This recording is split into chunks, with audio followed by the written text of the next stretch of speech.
माझ्या आयुष्यातला सगळ्यात भारी ॲन्युअल डे फंक्शन जर मी बघितला असेल, तर तो म्हणजे आजचा. असं तर काय झालं मंडळी, मी गेले होते माझ्या कर्मभूमीतलं माझी जी ताई राहते तिच्या मुलीच्या शाळेत.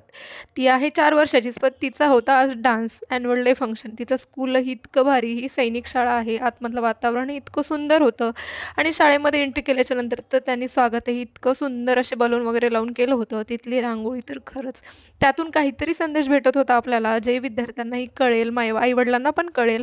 तिथे सरस्वती मातेचं पूजनही छान केलं होतं. आता एवढं छान डेकोरेशन म्हटलं स्वतःचे फोटो तर होणारच. मग काय स्वतःचा फोटो काढला. हॉलमध्ये गेलो तर हॉल आम्ही गेलो तेव्हा खाली होता. हळू तोही भरायला लागला. छोट्या लेकरांचा डान्स म्हटलं की आई-वडिलांनाही खूप भारी कौतुक आणि सुरुवात झाली आमची या स्वागताच्या गाण्याने.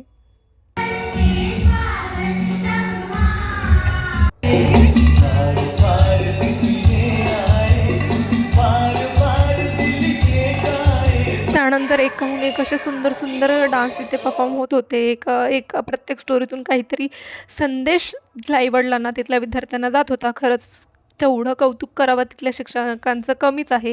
कारण असा ॲन्युअल डे फंक्शन खरंच मी कधी पाहिला नव्हता. जे ट्रेंडिंगमध्ये सॉन्ग आहेत आम्ही तेच परफॉर्म करायचो. जिल्हा परिषदेच्या शाळेला तर असंच असायचं. जेवढे काही कुठलाही डान्स असो, काही ड्रेस कोड नसायचा. गावातल्या जेवढ्या साड्या काही आहे ते आम्ही गोळा करायचो आणि त्याच्यावरच डान्स करायचो. पण इथे खरंच बघून खरंच खूप छान वाटलं.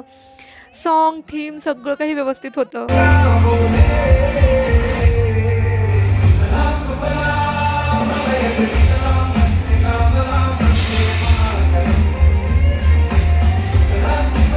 एवढे भारी सॉन्ग ऐकल्यानंतर तर मलाही खूप जाम भूक लागली. सो बाहेर त्याचे स्टॉल लागले होते.